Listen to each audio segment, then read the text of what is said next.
오늘 하나님께서 우리에게 주시는 말씀 함께 보겠습니다. 로마서 6장 1절에서 11절까지의 말씀입니다. 우리말 성경 로마서 6장 1절에서 11절까지의 말씀을 저와 여러분이 한 절씩 교독하겠습니다. 그러면 우리가 무슨 말을 해야겠습니까? 은혜를 더하게 하려고 죄 가운데 머물러 있어야 하겠습니까? 결코 그럴 수 없습니다. 죄에 대해 죽은 우리가 어떻게 죄 가운데 그대로 살겠습니까? 그리스도와 연합해 세례를 받은 우리는 모두 그리스도의 죽으심과 연합해 세례를 받은 줄 알지 못합니까?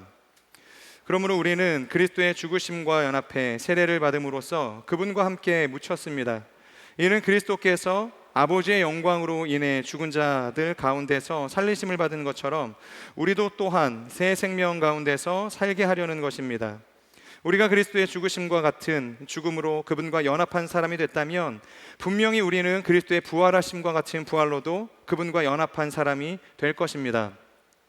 우리의 옛사람이 십자가에 못 박힌 것은 죄의 몸이 멸해져 우리가 더 이상 죄의 종이 되지 않게 하려는 것임을 압니다.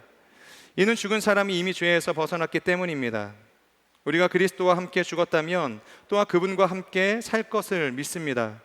우리가 알기로 죽은 사람 가운데서 살리심을 받은 그리스도께서는 다시 죽지 않으시고 죽음이 더 이상 그분을 지배하지 못합니다. 그리스도께서 죽으신 것은 죄에 대해 단번에 죽으신 것이요 그분이 사시는 것은 하나님께 대해 사시는 것입니다. 함께 읽겠습니다. 이와 같이 여러분도 자신을 죄에 대해서는 죽은 자요 하나님께 대해서는 그리스도 예수 안에서 산 자로 여기십시오. 아멘. 네, 오늘은 로마서 6장 1절에서 11절까지의 말씀으로 하나님의 말씀을 나누도록 하겠습니다. 특별히 저희가 제자도 12제자 시리즈를 나누고 이 가정의 달 몇 주 텀 동안은 자유본문으로 함께 말씀을 나누었는데 오늘부터 이제 저희가 또 이 제자도 두 번째 시리즈 우리가 어떻게 하면 제자로서 살아갈 수 있을 것인가에 대한 이 영적인 태도와 원리들을 함께 좀 나누려고 합니다. 그 중에 이제 먼저 그리스도와 연합되어진 사람들은 어떻게 살아가야 하는가, 연합된 삶이란 무엇인가, 은혜를 받고 그 구원에 참여한 사람의 삶은 어떠한 것인가에 대한 말씀을 나누기를 원하는데 제목이 그렇습니다. 다시 먼 나라로 가지 마라. 우리 같이 한번 이렇게 한번 읽어볼까요? 다시 먼 나라로 가지 마라. 네. 누가복음 15장을 보면 우리가 너무 잘 아는 탕자의 이야기가 나오죠. 그 안에 내용을 대략적으로 보면 그런 겁니다. 어느 날 둘째 아들이 아버지에게 이야기하죠. 아버지, 제게 돌아올 재산의 몫을 지금 주십시오. 먼저 달라고 이제 이야기를 합니다. 그러니까 아무 생각 없이 이 내용을 보면 그냥 넘어갈 수도 있는 내용처럼 보이지만 사실 절대로 그냥 넘어갈 수 없는 이야기인 것입니다. 보통 유산이라는 것, 내가 받아야 할 이 상속금이라는 것은 언제 받을 수 있는 것입니까? 그것은 아버지가 죽은 뒤에 받을 수 있는 돈 아니겠습니까? 그러니까 이 아들의 말은 단순한 요청이 아닌 것이죠. 조금 이것을 거칠게 표현을 하면 이런 것입니다. 아버지, 나는 당신이 빨리 죽었으면 좋겠습니다. 설마 아버지가 죽었으면 좋겠을까? 그 정도의 마음은 없었겠지만 그 정도로 이 아들의 마음 가운데는 아버지보다 이 재산에 대한 그 욕망이 있었던 것이죠. 너무 잔인한 이야기인 것 같습니다. 만약에 저였다고 한다면 가차없이 호적에서 파버리지 않았을까, 그런 생각을 할 수 있을 정도로 중요한 이야기인 것입니다. 그럼에도 불구하고 아버지는 그 탕자의 요구대로 자신의 재산을 나누어서 주죠. 그리고 탕자는 먼 나라로 떠나게 됩니다. 아마 처음에는 좋았을 것 같아요. 간섭도 없죠. 아버지의 잔소리도 없죠.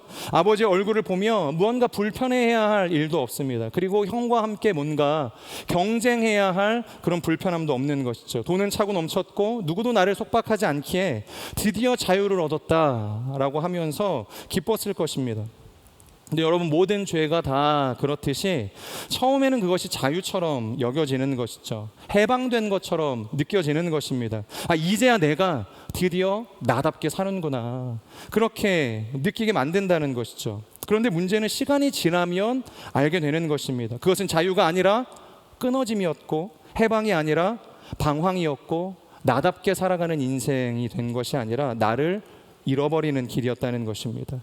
창세기를 보면 첫사람 아담이 버렸던 그 자유를 향한 여정, 결국에 그 스토리의 결국도 그것 아닙니까? 하나님의 온전한 형상이 파괴된 결과를 맞이하게 된 것이죠.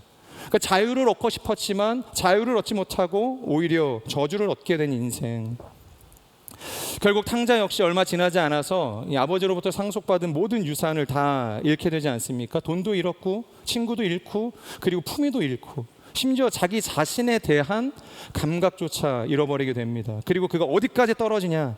돼지가 먹는 이 쥐염 열매로 내가 먹었으면 좋겠다는 자리로까지 추락을 하게 된다는 거예요. 자, 그 정도까지 추락을 하고 나니까 이 아들이 문득 그런 생각을 하게 됩니다. 내 아버지 집에는 품꾼들도 참 풍족하게 먹을 게 있었는데, 부족할 것이 없었는데 나는 여기서 굶어 죽는구나. 그러니까 결정을 하게 되는 것입니다. 돌아가기로 결정을 하는 거죠. 이래도 죽고 저래도 죽으니 그냥 눈 딱 감고 아버지께로 돌아가자. 자, 그런데 여기서부터 정말 놀라운 장면이 시작이 되죠. 바로 집 나갔던 아들이 아직 집으로 들어오지도 않았습니다. 집 가까이 오기도 전에 누가 먼저 그를 알아보냐면 아들이 아버지를 알아보지 않죠. 아버지가 먼저 그를 알아본다는 것입니다.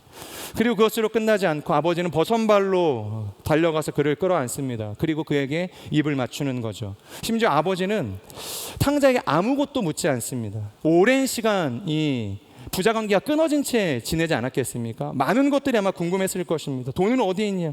왜 이제 왔느냐? 내가 나를 아버지로 생각하기는 했느냐? 그러니까 수만 가지 생각들, 질문들이 아마 아버지에게 가득했을 것입니다. 충분히 물어봐도 되는 상황이죠. 얼마든지 따질 수 있는 상황이라는 것입니다. 하지만 아버지께서는 아무것도 묻지 않으시고 먼저 안아주시는 거죠. 아들을 감싸 안아주는 것입니다. 이런 아버지의 마음을 아는지 모르는지 탕자는 그저 자신이 준비해온 이야기를 아버지에게 꺼내는 것이죠. 아버지, 제가 하늘과 아버지께 죄를 지었습니다. 이제 저는 아버지의 아들이라 불릴 자격이 없습니다. 이게 준비해온 멘트라는 거예요. 그런데 아버지가 어떻게 반응하냐면 탕자의 이야기를 끝까지 듣지도 않습니다. 그리고 주위에 있던 종들을 부르면서 이렇게 이야기를 하는 거죠. 제일 좋은 옷을 가져와 입혀라.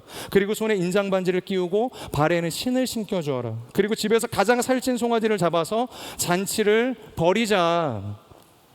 내 아들이 죽었다 살아났기 때문에 잃어버린 아들을 다시 찾은 그 기쁨이 아버지에게 충만했다는 것입니다. 여러분, 이것이 무엇이겠습니까? 이것이 은혜 아니겠습니까? 은혜란 자격 없는 사람을 다시 아들로 불러주는 것입니다. 은혜는 망가진 사람을 문 앞에 세워두는 게 아니라는 거예요. 문 안으로 초청하는 것입니다. 품 안으로 끌어들이는 것입니다. 그러니까 내가 한 일을 모른다가 아닙니다. 몰라서 당하는 게 아니에요. 몰라서 베푸는 것이 아니라 내가 한 일을 다 알고 있지만 그럼에도 불구하고 은혜는 뭐라고 이야기하냐면 나는 너를 포기하지 않는다라는 선언인 것입니다.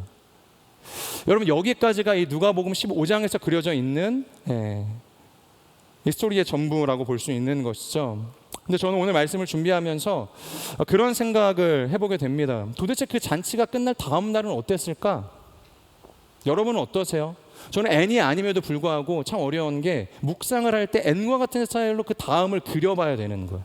그러니까 상상의 나래를 펼쳐봐야 되는데 이 잔치가 끝난 다음 날 이 탕자의 삶은 어땠을까? 이 가족들의 분위기는 어땠을까를 떠올려 보게 됩니다. 아마 다음날 아침 탕자가 눈을 뜨지 않았을까요? 정말 오랜만에 자기 집에서 눈을 뜨게 됐을 것입니다. 그리고 이제는 돼지우리의 냄새가 아니라 어릴 적부터 익숙했던 집의 냄새가 났을 것입니다. 밖에서는 종들이 부산하게 움직이는 소리가 들렸을 것이고 부엌에서는 아침을 준비하는 소리가 들렸을 것입니다. 그런데 이때 돌아온 탕자의 마음은 어땠을까요? 그러니까 익숙했던 삶의 자리로 돌아온 이 탕자의 마음, 그저 마냥 기뻤을까요? 야, 이제 여기서 호의호식하자. 이제 아들로서 다시 누릴 거 누리자, 되찾자. 그런 생각으로 가득했을까요? 아마 매우 복잡하지 않았을까요? 물론 아버지가 나를 받아주셨고 내가 이제는 집으로 돌아왔다는 안도감도 있었을 것입니다. 하지만 동시에 부끄러움이 있었지 않았을까라는 생각을 하는 거죠. 마당을 걸을 때마다 종들의 시선이 느껴졌을 것입니다. 식탁에 앉다가도 숟가락 들기가 쉽지 않았을 것입니다. 아버지가 아무렇지 않게 밥을 먹으라고 하면 할수록 눈치가 보이지 않았겠어요? 형의 눈치도 보였을 것이고 아버지의 눈치도 보였을 것이고 주변에 있는 사람들의 시선이 느껴졌을 것입니다. 그렇기 때문에 오히려 더 미안한 마음으로 가득했을 거예요. 이유가 뭘까요? 아버지로부터 받은 은혜가 작아서였을까요? 아니요.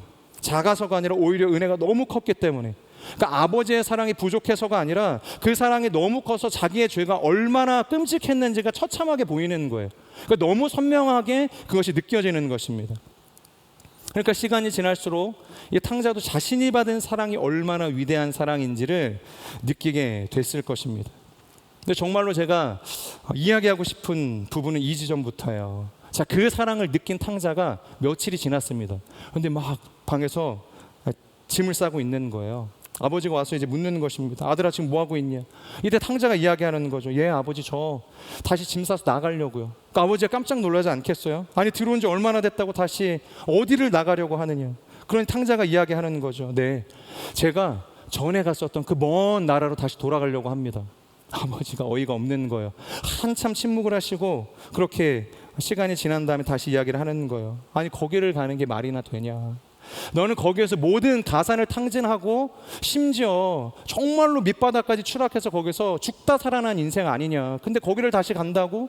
아버지가 이해가 되지 않는 거예요. 그러니까 아들이 이렇게 이야기합니다. 맞아요. 그런데 아버지, 제가 그 생활을 청산하고 집으로 돌아왔을 때 아버지가 저를 안아주셨잖아요. 그때 제가 아버지의 사랑을 정말 크게 느꼈거든요. 그러니까 이번에도 나갔다 또 망가지면 다시 돌아올게요. 그러면 저 또 안아주실 거 아니에요? 그러면 제가 또 그 큰 아버지의 사랑을 느끼니 얼마나 좋겠습니까? 어떻게 들리십니까? 성경은 이런 이야기를 하고 있지 않지만 제가 추측해 본 거예요. 그런 이야기도 그려질 수 있지 않을까? 그냥 단순히 철부지 아들의 이야기로 우리가 여길 수 있을까요? 단순히 오해나 어리숙함의 차원으로 이것을 이야기할 수 있을까요? 이 아들의 이야기는 명백한 궤변인 것이죠. 그러니까 아버지의 크신 사랑을 이야기하는 것 같지만 사실 아버지의 사랑을 모욕하는 것이죠. 아버지의 용서를 기억하는 것 같지만 그 용서를 자기 방탕의 근거로 지금 삼고 있다는 것입니다. 여러분, 아버지가 그를 안아준 이유가 뭘까요? 다시 나가라고 안아주신 것입니까? 다시 탕진하라고 옷을 입혀주시고 반지를 끼워주신 것입니까? 다시 돼지우리로 돌아가라고 잔치를 벌여주신 것일까? 만약 그런 아버지였다고 한다면 차라리 돌아오지 않는 게 나았을지도 모르겠습니다. 여러분, 아버지의 용서는 이 아들의 이 방탕을 승인한 것이 아니죠. 아버지의 사랑은 이 아들의 죄를 가볍게 만든 게 아닙니다. 언제든지 네가 나가서 그 죄를 지을 수 있다는 것을 허용해 주는 용서가 아니었다는 것입니다. 그 아버지의 은혜는 아들에게 이렇게 이야기하고 있는 것이죠. 이제는 이 집에 머물러라. 나가지 말라는 것입니다. 이제는 아들답게 살라는 것이죠. 너는 죽었다가 다시 살아난 사람이다. 잃어버렸다 다시 찾은 내 아들이라고 이야기하는 것입니다. 여러분, 바로 이것이죠. 바울은 로마서 5장에서 너무 놀라운 복음의 선언을 했거든요. 죄가 더한 곳에 은혜가 더욱 넘쳤다. 여러분, 이것은 로마서 복음의 심장과도 같은 말씀이라고 할 수 있습니다. 바로 내 죄보다 하나님의 은혜가 훨씬 크다는 겁니다. 하나님의 은혜를 우리가 지은 죄로 가로막을 수 없다는 것이죠. 내 실패보다 하나님의 긍휼이 더 깊고 내가 무너진 자리보다 하나님의 구원이 넓다는 것입니다. 하나님의 은혜가 끌어안을 수 없는 죄는 없다는 이야기를 하는 거예요. 근데 문제가 뭐냐면 어떤 사람들이 이 놀라운 구원의 은혜를 뒤집어서 뒤틀어 버렸다는 것입니다. 죄가 더한 곳에 은혜가 넘쳤다고? 그러면 은혜의 극치를 맛보려면 은혜 가운데가 아니라 죄 가운데 거하면 되겠네? 더 악한 삶의 자리로 내려가면 되겠네? 이전보다 더 끔찍한 죄를 지으면 되겠네? 그러니까 도덕 폐기론으로 가는 것입니다. 여러분, 이것은 질문도 아니죠. 고민도 아닙니다. 이것을 신앙이라고 이야기할 수도 없는 것이죠. 이것은 은혜를 믿는 말이 아니라 은혜를 이용하는 행위인 것입니다. 그래서 바울이 1절에서 이렇게 이야기하죠. 우리 같이 한번 로마서 6장 1절을 읽겠습니다. 시작.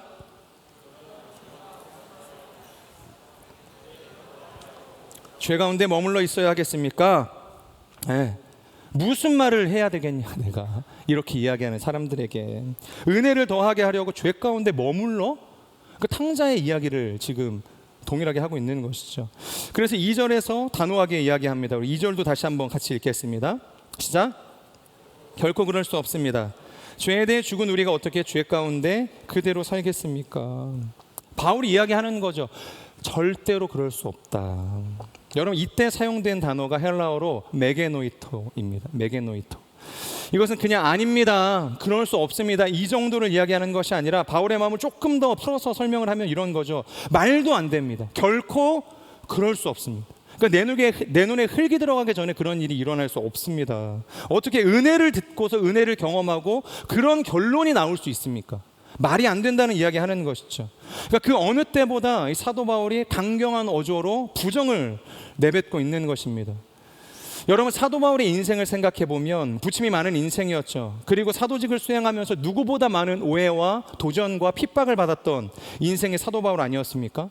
그런데 그 어떤 억울함과 자신을 향한 사람들의 도전 앞에서도, 그러니까 자신의 사도권을 변호하기 위해서 이처럼 강력한 표현을 사용한 적이 거의 없다는 겁니다. 그러니까 자신을 향한 조롱과 억울함에 대해서는 이 정도로 거친 반응을 보인 적이 없다는 거예요. 그런데 지금 왜 이렇게 강력하게 그가 부정하고 있냐면, 그것은 바로 자신을 부정하는 것이 아니라 다른 것도 아니고 그리스도의 복음이 무너지고 있기 때문에 사도 바울이 이것은 타협할 수가 없는 것입니다. 그러니까 예수의 생명으로 주어진 은혜가 이 죄의 핑계로 바뀌고 있기 때문에 야, 이거는 안 되겠다. 사도 바울이 그렇게 여기는 것이죠.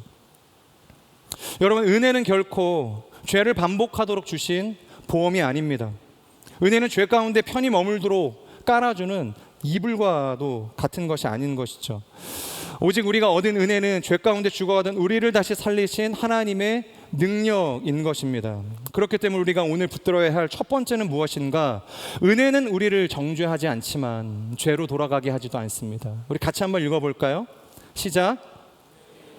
정죄하지 않지만 죄로 돌아가게 하지도 않습니다. 요한복음 8장을 보면요, 사람들이 한 여인을 예수님 앞에 끌고 오게 되죠. 그 여인은 가늠하다 잡힌 여인이었습니다. 사람들은 저마다 손에 돌을 들고 있었어요. 모세의 율법대로 현장에서 가늠하다 잡힌 여인을 죽여야 됐기 때문에 이제 예수님의 사형 선고만이 남아있는 상황이었습니다. 말 그대로 여인은 죽을 뻔했죠. 도무지 그 여인은 그 순간 예수님에게 변명할 거리가 없었습니다. 그런데 예수님께서 그 여인을 향해서 물으시죠. 여인아, 너를 정죄한 사람이 한 사람도 없느냐? 이때 주님이 얘기하시는 것입니다. 그때 여인이 대답하는 것입니다. 네, 주님, 없습니다. 그러니까 예수님께서 앞서 사람들에게 죄 없는 사람들이 돌을 던지라고 이야기를 한 거죠. 그랬더니 죄 없는 사람이 어디 있습니까? 다 저마다 들고 있던 돌들을 내려놓고서 가는 것입니다. 그 상황 이후에 예수님이 여인에게 묻는 거예요. 누가 너를 정죄하더냐? 네, 주님, 정죄한 사람이 없습니다. 그러니까 예수님이 이야기하시는 겁니다. 나도 너를 정죄하지 않는다. 자, 여러분, 여기서 이야기가 끝나나요? 오케이, 그럼 가서 이제 나도 너를 정죄하지 않으니 편안하게 살아라, 행복하게 살아라, 눈치 보지 말고 살아라. 그렇게 스토리가 끝나지 않는다는 것입니다. 예수님이 분명히 그녀에게 이렇게 이야기하시죠. 나도 너를 정죄하지 않는다. 그런데 중요한 것은 가서 다시는 죄를 짓지 말아라. 가서 다시는 죄를 짓지 말아라. 여러분, 이것이 은혜인 것입니다. 은혜는 우리를 정죄하지 않죠. 그러나 중요한 것은 은혜는 우리를 또한 죄로 나아가게 하지도 않는다는 것입니다. 죄로 돌아가도 된다고 이야기하지 않는다는 것입니다. 예수님은 그 여인을 돌에 맞아 죽게 내버려 두지 않으셨죠. 하지만 그 여인이 붙들고 있던 죄를 그대로 품고 살도록 허용해 주지도 않으셨다는 것입니다. 여러분, 이것이 바로 하나님의 은혜인 것입니다. 은혜는 우리를 정죄에서 건져내죠. 그러나 은혜는 우리를 죄 안에 방치하지 않는 것입니다. 은혜는 죄를 덮어주는 말이면서 동시에 죄를 떠나야 된다는 명령이기도 한다는 것이죠. 그래서 우리가 은혜를 오해하지 않았으면 좋겠습니다. 은혜를 오해하게 되면 이런 생각들을 할 수 있겠죠. 하나님께서 용서하셨으니 괜찮겠지. 탕자의 마음과 같이, 제가 각색한 탕자의 마음과 같이 또 하나님께서 용서해 주시겠지. 하나님 은혜로우시니까 이번에도 그냥 넘어가 주지 않으시겠어? 이 정도는 괜찮겠지. 그런데 아니라는 겁니다. 진짜 하나님의 은혜를 경험한 사람의 인생은, 그리고 그 은혜는 우리를 향해서 이렇게 이야기한다는 거죠. 나는 너를 정죄하지 않는다. 그러나 너를 다시 죄로 돌려보내지도 않겠다라는 것입니다. 사랑하는 여러분, 저는 우리의 삶이 그 은혜를 경험할 수 있기를 주님의 이름으로 축복합니다. 정죄를 끊어내기도 하지만 다시는 죄로 돌아가지 않기를 결단하는 그 은혜의 소리 가운데 머물기를 간절히 축복합니다. 자, 그렇다면 우리는 어떻게 죄로 돌아가지 않을 수 있을까? 어떻게 그 은혜 가운데 온전히 머물 수 있을까? 그래서 두 번째 우리가 붙들어야 할 것이 무엇인가? 새로운 삶은 문제없는 삶이 아니라 더 큰 은혜에 붙들려 사는 삶이다. 우리 4절의 말씀을 같이 한번 읽겠습니다. 시작.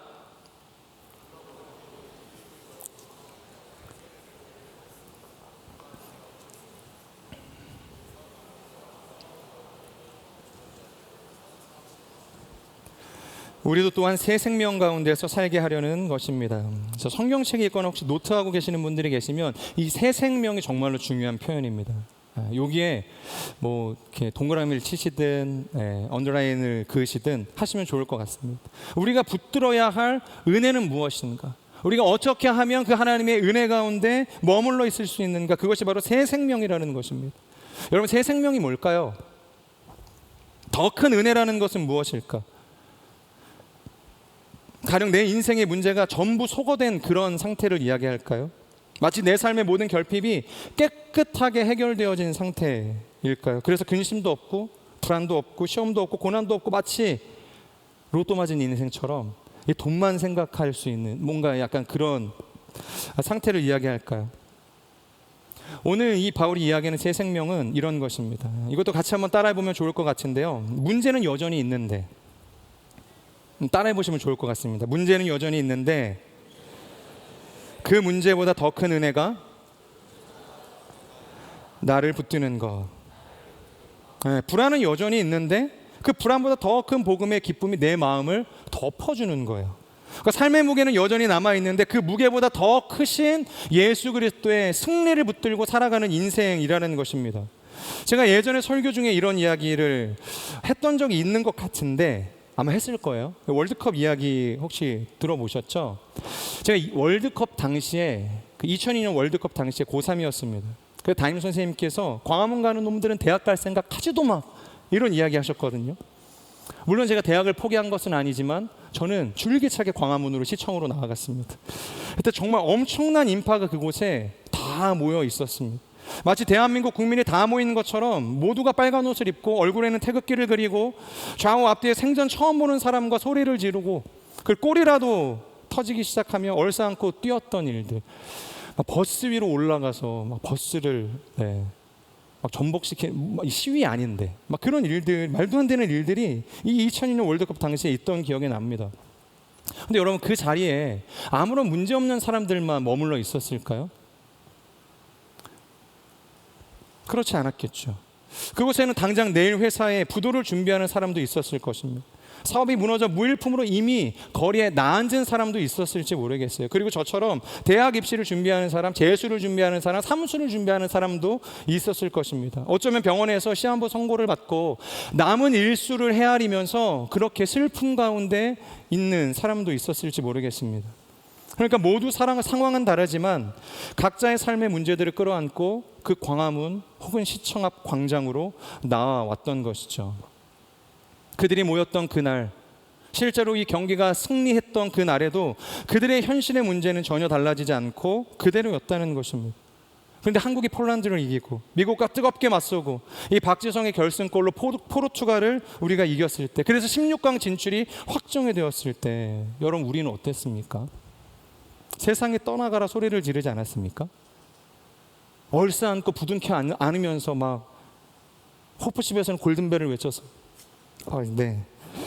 그런 일들이 있었다고 뉴스에서 봤습니다, 제가. 왜일까요? 문제가 해결되어서일까요? 갑자기 통장 잔고에 부도난 회사를 살릴 수 있는 뭔가 이 투자금이 예치돼서일까요? 그래서 갑자기 사람들이 기뻐했던 것일까요? 아니요, 여전히 부도 맞은 상황은 그대로고 입시도 여전히 진행 중이고 병이 사라진 것도 아닙니다. 그런데 중요한 것은 그 순간 더 큰 기쁨이 그 문제 위를 덮은 것이죠. 그러니까 그들이 항거할 수 없는 압도적인 영광에 사로잡히게 되었다는 것입니다.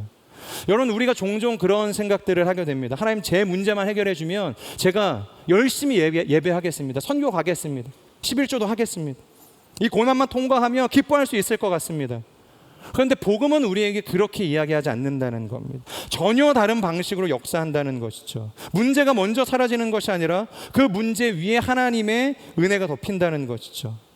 불안이 완전히 없어져서 예배하는 것이 아니라 불안보다 더 큰 은혜에 붙들려 예배할 수 있게 해준다는 거예요. 그러니까 눈물이 없기 때문에 웃을 수 있는 것이 아니라 눈물이 있지만 그리스도의 십자가 승리가 훨씬 더 크기 때문에 다시 일어나 기뻐할 수 있는 것이라는 겁니다. 여러분, 우리가 새 생명 가운데 거하는 삶이라는 것은 모든 문제가 사라진 진공 상태를 의미하지 않습니다. 어떠한 슬픔도 눈물도 이 절망도 들어올 수 없는 완벽한 멸균 상태를 의미하는 것이 아니라는 겁니다. 문제 많은 인생이지만, 죄 많은 인생이지만 그리스도의 십자가 은혜와 부활에 대한 소망이 훨씬 더 크기 때문에 그럼에도 불구하고 기뻐할 수 있는 것이죠. 그리스도인으로 살아갈 수 있는 것입니다. 그래서 바울은 11절로 이렇게 마무리하고 있습니다. 우리 11절을 같이 한번 읽겠습니다. 시작. 하나님께 대해서는 그리스도 예수 안에서 산자로 여기십시오. 자, 이번에도 중요한 단어가 있는데 여기십시오입니다. 여기에도 동그라미나 혹은 줄을 치시면 좋을 것 같아요. 이 단어가 정말로 중요합니다. 여기서 이 여기십시오라는 단어는 헬라어로 로기조마이라는 단어가 사용이 됩니다. 이것은 계산하다, 인정하다, 사실 그대로를 받아들인다라는 뜻을 가지고 있습니다. 그러니까 여러분, 우리의 문제 위에 덮이는 기쁨이라는 것은 소위 세상이 말하는 정신승리도 아니고 이 영적인 가스라이팅을 하는 것도 아닙니다. 단순히 긍정적으로 사고하면 네 인생이 잘 풀릴 거야. 이 긍정의 언어, 긍정의 소망, 그런 것들이 아니라는 것입니다. 바로 하나님께서 그리스도 예수 안에서 이미 이루신 그 사건, 이건 부인할 수가 없다는 겁니다. 바꿀 수 없는 사실이라는 거예요. 그것을 받아들이라는 것입니다. 이것이 핵심인 것이죠. 그 어떤 것으로도 흔들 수 없는 예수 그리스도를 통해서 우리에게 주신 그 구원의 기쁨을 받아들이라는 것이에요. 로기조마이, 인정하라는 것입니다. 물론 우리의 감정은 흔들릴 수 있죠. 내 습관은 아직 옛 방향으로 끌려갈 수 있습니다. 옛 남편을 여전히 내 지금 남편이라고 생각을 하고 동거할 수 있어요. 내 몸은 여전히 죄의 유혹을 느낄 수 있습니다. 그래서 그럴 때마다 죄는 여지없이 우리를 향해서 그렇게 정죄하지 않겠습니까? 야, 네가 무슨 하나님의 자녀야. 네가 무슨 순장이야. 네가 무슨 좋은 부모고 네가 무슨 좋은 자녀야. 너 어제도 타협했잖아. 지금도 웃고 있지만 사실 속으로는 그 사람 용서 못해서 막 이렇게 끓고 있는 거 아니야? 예배 오면 뭐해? 너 어차피 안 변해. 기도해도 소용없어. 너 한 사람 바꾸는 거 쉽지 않다. 결국 너는 또 돌아오게 될 거야. 그러니까 사단은 계속해서 우리를 정죄한다는 것입니다. 그런데 바울은 뭐라고 하는가? 그런 마음이 들 때마다 어떻게 하라는가? 그리스도의 십자가와 부활로 나를 정의하라는 것입니다. 로기조마이, 선언하라는 거예요. 왜? 예수 그리스도께서 우리를 그렇게 여겨주시기 때문에. 그 은혜와 기쁨으로 나를 채우라고 이야기하는 것입니다. 죄가 주는 정죄의 힘에 우리가 무너지는 것이 아니라 그리스도를 통해서 주신 그 십자가의 승리와 부활에 힘입어 이겨내라는 이야기하는 것입니다. 여러분, 믿음이라는 것은 내가 느끼는 나를 붙드는 것이 아니라 하나님께서 그리스도 안에서 선언하신 나를 붙드는 것입니다. 십자가를 통해서 바라보시는 나란 존재를 받아들이는 것, 여러분, 그것이 믿음인 줄로 믿습니다. 요한복음 8장 그 여인을 다시 한번 생각해 볼까요? 죄 사함을 받고 집으로 돌아가는 그녀의 발걸음은 어땠을까요? 가벼웠을까요? 야, 사람들이 나를 죽이지 않았네. 예수님께서 나를 정죄하지 않으셨네. 살았다. 막 행복했을까요? 홀가분했을까요? 아마 그녀가 그날 느낀 이 끔찍했던 순간은 쉬이 사라지지 않았을 것입니다. 사람들의 이 모멸 섞인 눈빛은 여전히 그녀를 쫓아다녔을지 모르겠어요. 언제라도 사람들은 그녀를 다시 심판하기 위해서 마음에 돌을 하나씩 들고서 그녀를 따라다녔을지 모릅니다. 자신은 여전히 죄인이라는, 간음한 여인이라는 주홍 글씨를, 그 낙인을 끊어내지 못하고 항상 짊어지고 살아가야 했을 것입니다. 그런데 중요한 것은 무엇인가? 그럼에도 불구하고 달라진 것이 하나 있다는 것입니다. 그것이 뭐냐? 나도 너를 정죄하지 않으니 괜찮다. 가서 다시는 죄를 짓지 말라. 그 예수님의 이 사죄의 선언을 믿는 것이라는 것입니다. 이제 내가 어떤 존재가 되었는지, 예수님께서 바라보시는 나란 어떤 존재인지를 나도 바라보면서 그것을 믿으라는 것입니다. 그 은혜와 사랑이 얼마나 크고 놀라운지 로기조마이, 인정하고 받아들이는 것입니다. 사랑하는 여러분, 저는 우리가 다시 먼 나라로 돌아가지 않기를 바랍니다. 죄가 자유처럼 보이는 그 자리로 다시 돌아가지 않기를 바랍니다. 나를 무너뜨리는 그 생각, 그 습관, 그 어둠의 자리로 돌아가지 않을 수 있도록 오늘 우리에게 주시는 이 은혜의 음성을 붙들고 그 새 생명 가운데 거할 수 있는 저와 여러분의 삶이 되기를 주님의 이름으로 축복합니다. 우리 같이 함께 말씀을 기억하면서 기도하겠습니다. 거룩하신 하나님, 하나님께서 우리에게 말로 다 할 수 없는 은혜를 주신 줄로 믿습니다. 자격이 있어서가 아니라 자격 없는 우리의 인생이었지만 하나님께서는 우리를 사랑하셨고 지금도 사랑하시고 앞으로도 사랑하실 거라고 말씀을 하십니다. 그래서 예수 그리스도를 이 땅 가운데 보내주셨고 우리를 구원하시기 위해서 그 독생자 외아들을 죽이시기까지 우리를 사랑하신 하나님이신 줄로 믿습니다. 하나님, 우리가 사단이 주는 정죄의 마음을 빼앗기지 않게 하여 주시옵소서. 죄의 유혹 가운데 무너지지 않게 하여 주시옵소서. 그리고 하나님의 은혜를 우리의 죄를 타협하는 수단으로 삼지 않게 하여 주시옵소서. 은혜를 우리를 정죄하지도 않지만 다시 죄로 보내지 않는 능력인 줄로 믿습니다. 하나님의 은혜 가운데 거하게 하여 주시고 하나님의 은혜를 위하여서 새 생명의 기쁨 가운데 우리의 삶을 내어드리는 우리의 삶이 될 수 있도록 성령 하나님 역사하여 주시옵소서. 예수 그리스도의 그 십자가 은혜를 붙들고 그 부활의 영광을 향하여서 우리의 삶을 드리는 우리의 삶이 될 수 있도록 기름 부어달라고 우리 주님의 이름 간절히 부르짖으며 기도하며 나아가겠습니다. 주여, 오 신실하신 하나님,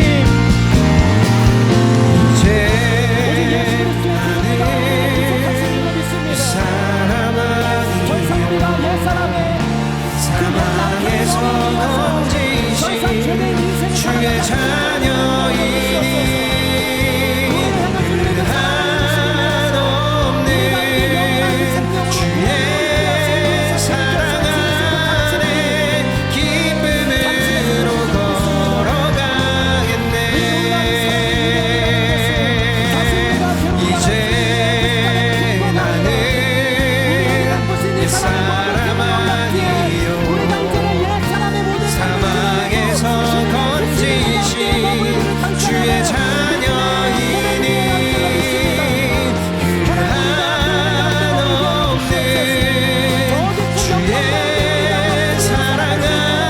주의 사랑 안에 기쁨으로 걸어가겠네. 이제 나는 그 사람 아니요 사망에서 주의 자녀이니 그 한없는 주의 사랑 안에 기쁨으로 걸어가겠네. 이제 나는 이 사람 아니요 사망에서 주의 자녀이니 그 한없는 주의 사랑 안에 기쁨으로 걸어가겠네. 이제 나는 옛사람 아니요 사망에서 주의 자녀이니 그 한없는 주의 사랑 안에 기쁨으로 걸어가겠네. 걸어가신 하나님,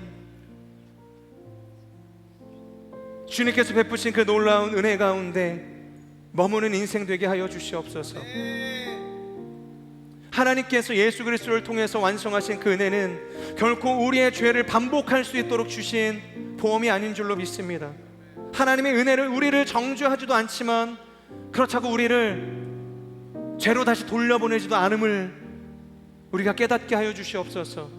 정말로 우리가 예수 그리스도의 그 십자가 은혜를 기억한다고 한다면, 그 사랑으로 인하여서 우리가 자녀된 인생이라고 한다면 다시 그 먼 나라로 돌아가기를 결심하지 않게 하여 주시옵소서. 어떠한 순간 속에서도 타협하지 않게 하여 주시고 지나온 그 시간을 하나님 우리가 그리워하지 않는 인생이 되게 하여 주시옵소서. 힘들고 어려운 순간이지만 그리스도 예수 안에 있는 자들에게 결코 정죄함이 없다는 이 믿음의 말씀을 근거로 우리가 은혜에 머물러 있는 인생이 될 수 있도록 역사하여 주시옵소서.